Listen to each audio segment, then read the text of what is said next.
What would you do if you had just $280 in your bank account, a daughter's birthday in 2 weeks, and you stumbled upon a secret that could save a stranger's entire fortune? Or get you fired? This is the true story of a woman who had every reason to stay silent.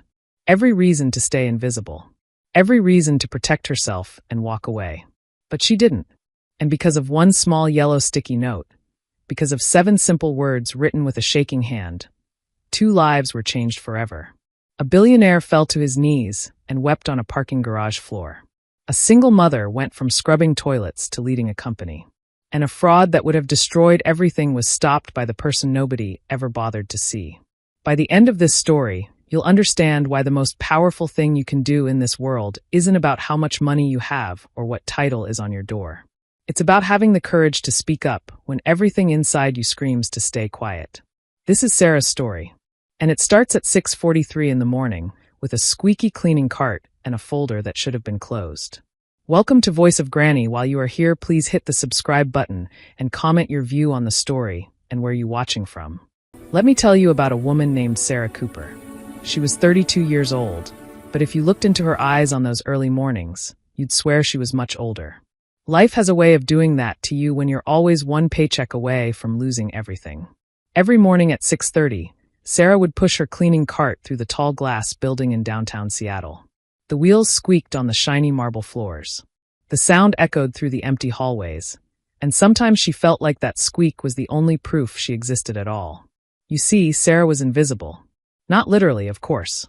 But when you're a cleaner in a world full of people in expensive suits, you might as well be a ghost. They walk past you. They talk on their phones while you empty their trash. They never look you in the eye. To them, you're just part of the furniture. Something that's there, but not really there. You know what I mean? Sarah had a daughter. Her name was Emma, and she was 11 years old. Smart as a whip, that girl.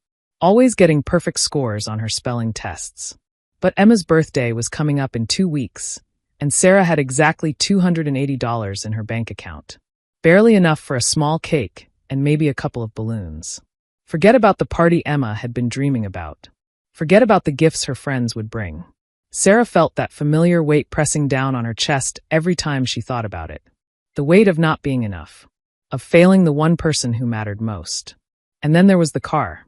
A beat-up 2005 Honda Civic that made strange noises every time she turned the key. She prayed every single morning that it would start. Because if that car died, she had no way to get to work. And if she couldn't get to work, well, you can imagine the rest. This particular morning, Sarah stood in front of a heavy wooden door. Gold letters spelled out the name, James Mitchell, CEO, Mitchell Properties Group. She'd cleaned this office 100 times before. She knew every corner of it. The expensive leather chair. The massive desk made of dark wood. The view of the city from the floor-to-ceiling windows. James Mitchell was one of those men who seemed to own the world. Always in a hurry. Always on the phone. Always important. Sarah had seen him maybe 3 times in the 2 years she'd worked there. Each time, he'd walked right past her like she wasn't even there. And maybe that was okay. Maybe it was safer that way. She unlocked the door with her master key and stepped inside. The office smelled like expensive cologne and leather. She went through her routine like clockwork. Empty the trash. Wipe down the desk. Straighten the chairs. Clean the windows. Her mind wandered as she worked, thinking about Emma's disappointed face when Sarah had to tell her they couldn't afford the birthday party. That's when she saw it. A thick folder lying open on the desk. Papers scattered everywhere like someone had been going through them in a panic. The first page had words printed in big, bold letters. Declaration of Bankruptcy. Sarah's heart skipped a beat. She glanced at the clock on the wall. 6:55. Nobody would be here for at least another hour. She knew she shouldn't look. This wasn't her business. These were private documents. But something pulled her eyes back to those papers. You have to understand something about Sarah. Her father had owned a small construction business when she was growing up. She remembered him coming home every night with dirt under his fingernails and pride in his voice. He'd built that business from nothing. Then one day, his accountant showed him papers. Numbers that didn't make sense. Debts he didn't recognize. Before her father could figure out what was happening, he'd lost everything. The business. The house. His pride. 2 years later, he died of a heart attack. Sarah always believed it was a broken heart that killed him. So when she saw those bankruptcy papers on James Mitchell's desk, something inside her stirred. A memory. A warning. A voice that said, "Look closer." She leaned over the desk, her cleaning rag still in her hand. The document listed total debts of $72 million. $72 million. She couldn't even imagine that much money. But then she saw the list of creditors underneath. Companies he owed money to. And next to each name an amount. Sarah had always been good with numbers. When you live on $300 a week, you learn to count every penny. You learn to add and subtract in your head while standing in the grocery store, making sure you have enough for milk and bread and Emma's school supplies. Numbers became a survival skill. So she started adding. 15 million to this company. 10 million to that one. 8 million here. 6 million there. She went down the list, adding as she went. Her lips moved silently, the way they always did when she was concentrating. She added it once, then twice, then a third time just to be sure. $47 million. Not 72. Someone had added $25 million that didn't exist. Sarah's hands started shaking. This wasn't a mistake. You don't accidentally add $25 million. Someone had done this on purpose. Someone wanted James Mitchell to believe he owed more money than he actually did. Someone was trying to steal his company. The clock on the wall now reads 7:05. Her shift was almost over. She should leave. She should walk away and forget she ever saw anything. Stay invisible. Stay safe. But she thought about her father. How nobody had warned him. How nobody had stopped to check the numbers. How he'd signed his life away because he trusted the wrong people. And she made a decision that would change everything. Sarah's heart was pounding so hard she could hear it in her ears. She looked around the empty office, knowing she was about to cross a line she could never uncross. But sometimes doing the right thing means taking a risk. Sometimes it means stepping out of the shadows, even when you're terrified of what might happen. She pulled out her phone. The screen was cracked from when Emma had dropped it last month, but it still worked. With trembling hands, she took pictures of every page in that folder. Each document. Each number. Each signature line. Evidence. Proof. Just in case. Then she spotted a pad of yellow sticky notes on the corner of the desk. She grabbed one and a pen, her hand shaking so badly she could barely write. The words came out messy, but clear enough. Mr. Mitchell, please check the numbers on page 4 before you sign anything. The total debt adds up to 47 million, not 72 million. Someone has added 25 million that doesn't exist. Please verify this before it's too late. A friend who cares. She stuck the note to the top page of the bankruptcy folder. Then she carefully arranged all the papers exactly as she'd found them. She grabbed her cleaning cart and walked out of that office, her legs feeling like they might give out at any moment. Sarah clocked out in the basement at 7:40. She should have gone straight home. Emma would be getting ready for school. She needed to make breakfast, pack lunch, do all the normal things. But something kept her there in that parking garage. She couldn't leave. Not yet. She needed to know if he'd seen the note. If he'd believed it. If it had made any difference at all. At 7:58, a sleek black BMW pulled into the executive parking area. The door opened and James Mitchell stepped out. But this wasn't the confident, powerful man Sarah had glimpsed before. This was someone who looked like he'd been destroyed. His suit was wrinkled. His tie was loose. His eyes were red and swollen, like he'd been crying. He moved slowly, like every step took all the strength he had left. He was carrying a briefcase close to his chest, the way you'd carry something precious. Or something you're about to lose forever. Sarah hid behind a concrete pillar, watching. Her conscience screamed at her to leave. Go home. This isn't your problem. But her feet wouldn't move. 10 minutes passed. Then 15. Then her phone rang, the sound impossibly loud in the quiet garage. She looked at the screen. Unknown number. Her thumb hovered over the decline button. But something made her answer. Is this Sarah Cooper? The voice on the other end was rough, strained, barely holding together. Yes, she whispered. This is James Mitchell. Are you still in the building? Her blood turned to ice. Oh God. He knew. He'd found out she'd been in his office. She was going to get fired. Maybe even arrested for looking at confidential documents. Yes, I'm still here, she managed to say. Don't leave. His voice cracked with urgency. Please. I need to see you right now. Please. The call ended. Sarah stood there, frozen, her phone clutched in her shaking hand. She heard footsteps echoing through the garage. Fast. urgent, coming toward her. When James Mitchell appeared around the corner, Sarah pressed herself against the pillar. But he'd already seen her. He walked straight toward her, and she noticed he was holding something. That yellow sticky note. Her note. Was it you? He asked. His voice was barely above a whisper. Did you write this? Sarah couldn't speak. She just nodded. And then something happened that she never could have imagined. Not in a million years. James Mitchell, billionaire CEO, owner of half the buildings in Seattle, dropped to his knees right there on the dirty concrete floor. His expensive suit getting stained. His briefcase falling beside him. And he started to cry. Not quiet tears. Deep, shaking sobs that came from somewhere deep in his soul. You just saved my life, he said through the tears. You saved everything I've built. Everything I have. Sarah stood there, completely frozen. She'd never seen a rich person cry. Not like this. Not with this kind of raw, desperate relief. He wiped his face with his hand, trying to pull himself together. $25 million in fake debt, he said, his voice hoarse. My business partner, David Norton. He created fake companies. Fake invoices. Fake everything. He was going to force me into bankruptcy and buy my company for pennies. $70 million worth of real estate and development projects gone. And I was going to sign those papers this morning. I was going to give it all away. Sarah's legs felt weak. She leaned against the pillar for support. I checked the security logs, James continued. Only one person accessed my floor before 8 o'clock this morning. You. A single mother making minimum wage. Someone with no reason to help me. No reason to risk anything. You didn't even sign your name. You didn't ask for money or a reward.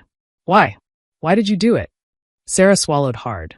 When she spoke, her voice was quiet but steady. My father lost everything because numbers didn't add up. Because someone lied to him and nobody checked. Nobody warned him. He died believing he'd failed. I couldn't let that happen to someone else. Not when I could stop it. James Mitchell stared at her with an expression she'd never seen anyone direct at her before. Respect. Gratitude. Recognition. Like she was a real person. Like she mattered. Come with me, he said suddenly, standing up. David will be here in 10 minutes. I'm going to confront him, and I need you there as a witness. You saw the real documents. You know the truth. Every instinct Sarah had screamed at her to run. But she thought about Emma. About the life they'd been living. About always being invisible. Always being afraid. And she took his hand. The elevator ride to the 23rd floor felt like it lasted forever. Sarah watched their reflections in the shiny elevator walls. A billionaire in a wrinkled suit. A cleaning woman in her work uniform. Both of them shaking for completely different reasons. Whatever happens in there, James said quietly, don't be afraid. Just tell the truth. That's all I need from you. Just the truth. The elevator doors opened with a soft ding. Morning sunlight flooded through the huge windows, making everything look too bright, too clear. Like the world was about to change and wanted to make sure everyone could see it happening. James walked to his desk and pressed the button on his phone. Jennifer, is David here yet? He just arrived, Mr. Mitchell. His secretary's voice came through the speaker. Should I send him in? James looked at Sarah. She nodded, even though her heart was racing. Send him in, he said. The door opened, and David Norton walked in like he owned the place. He was in his 50s, silver hair perfectly styled, wearing a suit that probably cost more than Sarah made in 6 months. He had that smile that some rich people have. The kind that never reaches their eyes.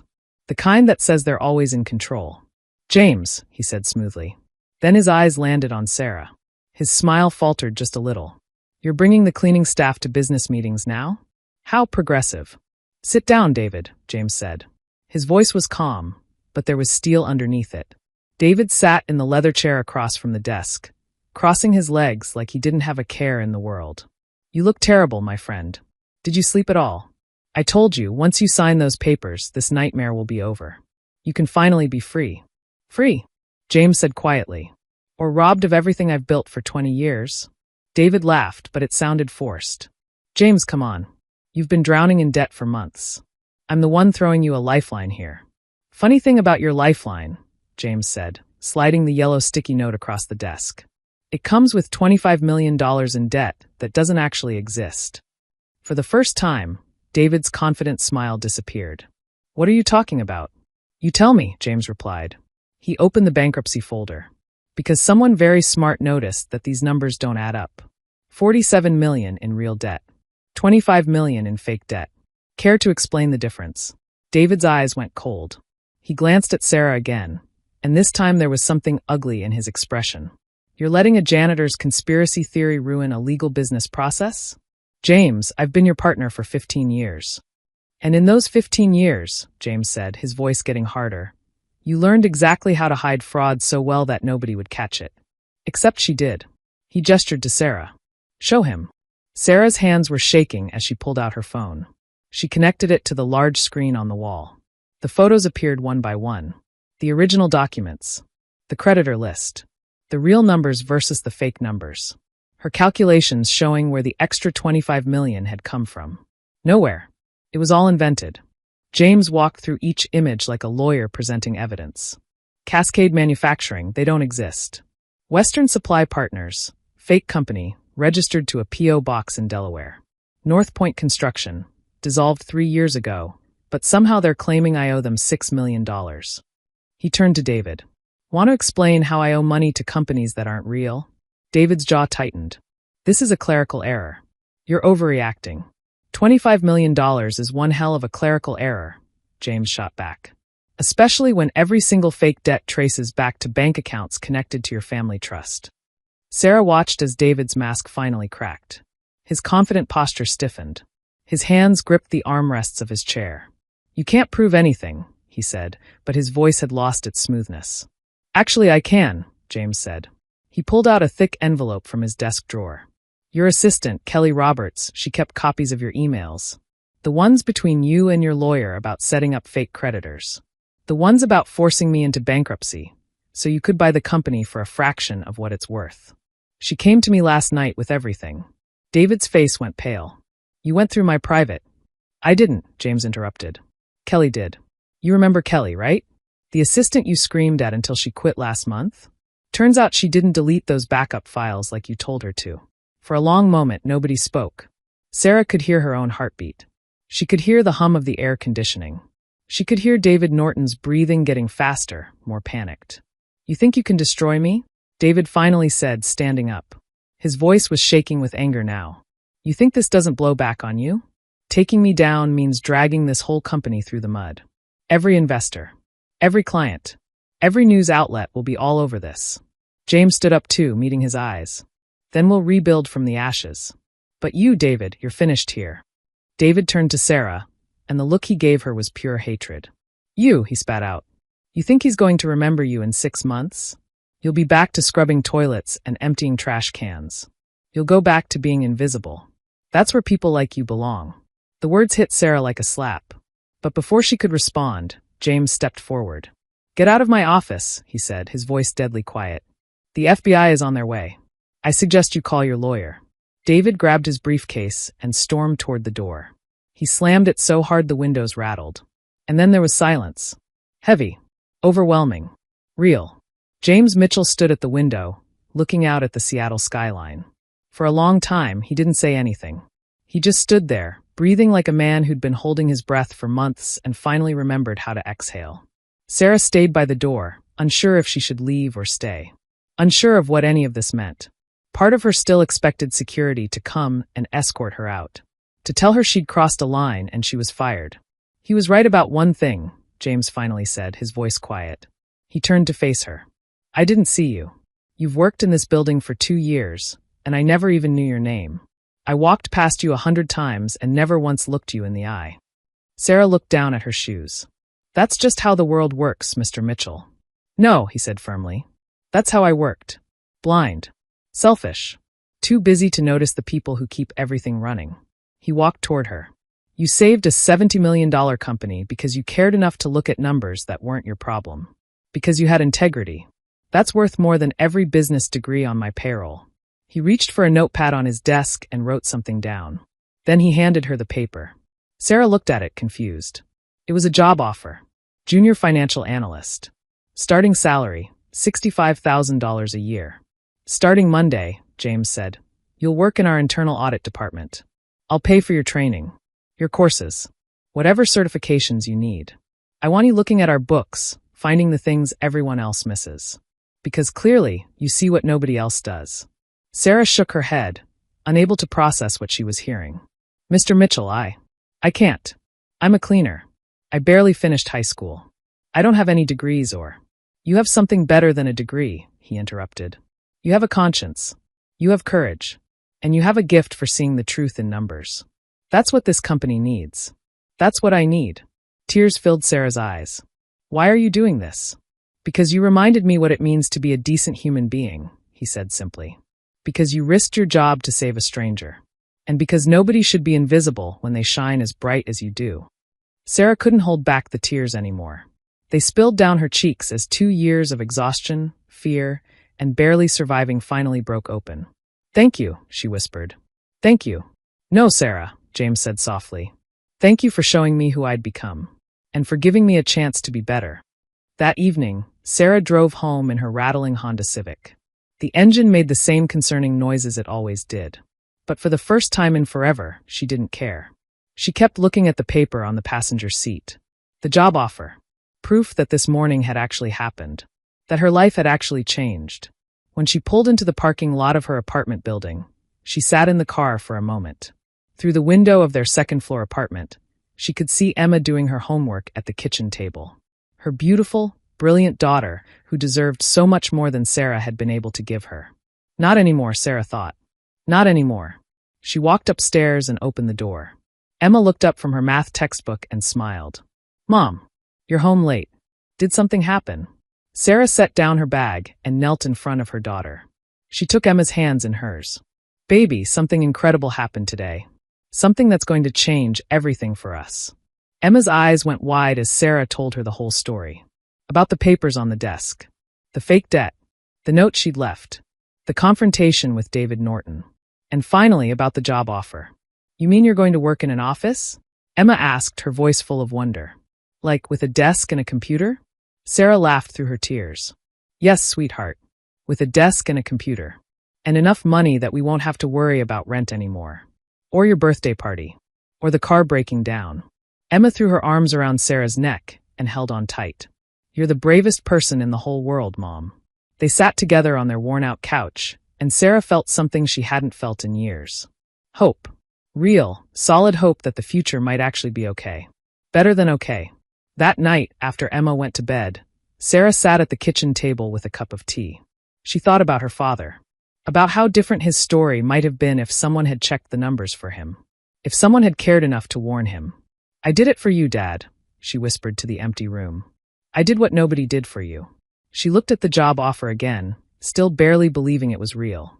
In 1 week, she'd start a new life. She'd learn new skills. She'd be part of something bigger than just surviving day to day. But even as happiness filled her heart, a small worry lingered in the back of her mind. David Norton hadn't just lost his scheme. He'd lost everything. His reputation. His freedom. His future. Men like that don't just accept defeat. They don't just walk away. Sarah shook off the thought. She was being paranoid. David Norton had bigger problems now than revenge. The FBI was involved. He'd be lucky if he stayed out of prison. Everything was going to be fine. She had no way of knowing that 3 months later, that worry would come roaring back to life in a way she never could have imagined. But tonight, in this moment, Sarah Cooper allowed herself to simply be happy. To believe that good things really could happen to people like her. To believe that courage really did matter. And for tonight, that was enough. 3 months later, autumn rain drummed against the windows of Mitchell Properties Group as Sarah stepped off the elevator onto the 15th floor. She no longer used the service entrance. Her security badge opened the main doors now, and when she walked through the lobby, people smiled and said good morning. Morning, Sarah, the receptionist called out, and Sarah still felt a small thrill every time someone used her name with that tone of respect. Her desk sat next to a window overlooking Elliott Bay. On it was a nameplate that read Sarah Cooper, Financial Analyst. She touched it every morning, still needing proof that this was real. The first few weeks had been terrifying. She didn't understand half the technical terms her supervisor, Patricia Young, used in meetings. She'd stayed up until midnight watching training videos while Emma slept, scribbling notes and formulas into notebooks. But slowly, things began to click. Numbers started speaking to her again, the way they had that morning with the bankruptcy papers. By the end of her first quarter, she'd caught 3 significant accounting errors that others had missed. Patricia had pulled her aside and said, You have a natural gift for this, Sarah. Don't ever doubt that. Not everyone was kind, though. A few senior analysts resented her rapid rise. They whispered when she walked by, calling her the janitor who got lucky, or Mitchell's charity case. Some made snide comments about connections and special treatment. Their words stung, but Sarah kept her head down and let her work speak for itself. Then one day, a senior analyst named Tom Bradley decided to test her. He dropped a massive file on her desk and smirked. "Let's see how good you really are, sweetheart. Find what's wrong with this, and maybe I'll believe you're not just here because you got lucky once." The file was a nightmare. Hundreds of pages of expenses, receipts, and financial reports deliberately tangled together. Tom expected her to fail. He wanted her to fail. Sarah spent 8 hours buried in that file. She cross-referenced every figure, every date, every signature.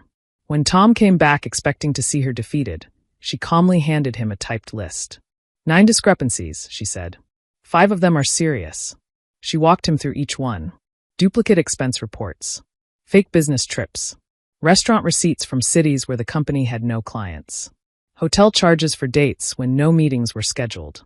Tom's smug expression melted into shock, then fear. By the end of the day, security was escorting him out of the building. He'd been inflating his expense reports for over a year, stealing nearly $40,000 from the company. Patricia hugged Sarah in the hallway. "That took real courage," she whispered. "You just saved this company from a thief." That evening, James called Sarah into his office. "You've done more in 3 months than some people accomplish in 10 years, he said, sliding a document across his desk. "I want you to lead a special task force. Review every major contract from the past 3 years. Find anything that doesn't add up." The document outlined her new position, lead internal auditor. Salary, $95,000 a year. Sarah stared at the number, her vision blurring with tears. Less than a year ago, she'd been counting pennies at the grocery store. Now she was making more money than she'd ever imagined possible. "You've earned this," James said gently. "Not because I owe you, but because you've proven yourself over and over again." Over the next year, Sarah's task force uncovered millions in fraud and waste, saving Mitchell Properties from financial disaster. The company became known across the industry as a model of integrity and transparency. Stories spread about the cleaning woman who'd saved a billionaire's empire and transformed into a financial analyst. Reporters wanted interviews. Business schools wanted her to speak. Sarah turned them all down until James walked into her office one morning holding an invitation from the University of Washington. "They want you to give a talk about ethics in business," he said. "You should do it." "I'm not a public speaker," Sarah protested. "You're a woman who changed the world by doing what was right," James replied. "That's the most powerful message anyone can share." On the day of the speech, Sarah stood backstage, her palms sweating. When they called her name, she walked onto the stage and looked out at hundreds of faces filling the auditorium. "5 years ago," she began, her voice quiet but clear, "I was invisible." The room fell silent. "I cleaned office buildings for people who never knew my name. Then one morning, I saw numbers that didn't make sense. I could have ignored them. Stayed invisible. Stayed safe." She paused. "But I didn't. I left a note. And that note changed 2 lives forever." She told them about fear. About shame. About her father's loss and how doing the right thing often means standing alone in the darkness, hoping someone will see your light. "I wasn't brave," she said. "I was terrified. But courage isn't about not being afraid. Courage is choosing to act anyway, even when everything inside you screams to stay quiet." When she finished, the applause lasted so long she had to step back from the microphone. In the 3rd row, Emma sat clapping with tears streaming down her face, and Sarah felt her heart might burst with love and pride. After the talk, a young woman approached her. She wore a custodian's uniform and spoke in a whisper. "I see things at my job," she said. "Wrong things. But I'm scared to say anything." Sarah took her hands. "I know that fear. But your voice matters. What you see matters. Don't let anyone make you believe you're too small to make a difference." That night, sitting with Emma at their favorite restaurant by the water, Sarah looked out at the city lights reflecting on Puget Sound. "Do you ever think about how different everything could have been?" Emma asked. Sarah smiled. "Every single day. If I'd walked away from those papers, we'd still be struggling. I'd still believe being invisible was the safest way to live." She squeezed Emma's hand. "But I would have missed all of this. The growth. The purpose. The chance to show you that doing what's right really can change everything. Emma leaned against her shoulder. I'm proud of you, Mom. And I'm proud of us, Sarah whispered. We survived the hard times. And now we're building something beautiful. Outside, the Seattle rain had stopped, and stars were breaking through the clouds. Sarah thought about the yellow sticky note that had started everything. One small act of courage that had rippled outward, touching more lives than she could count. She'd learned that invisibility isn't safety. It's surrender, and that the smallest voice, speaking truth in the darkness, can light up the entire world. Some stories don't end.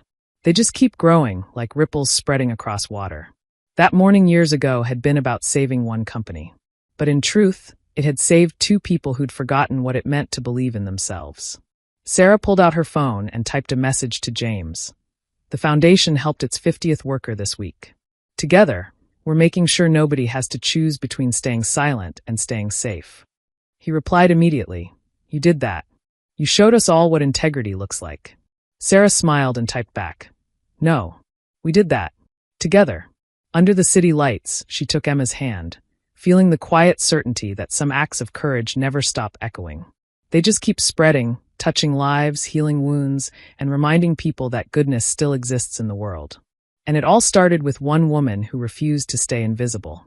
One woman who chose to speak up, even when her voice shook with fear. That woman was Sarah Cooper. And this is her story. If this story touched your heart, take a moment to remember. You're not too small to make a difference. Your voice matters. Your courage matters. And one small act of bravery can change everything. Thank you for being here with us today.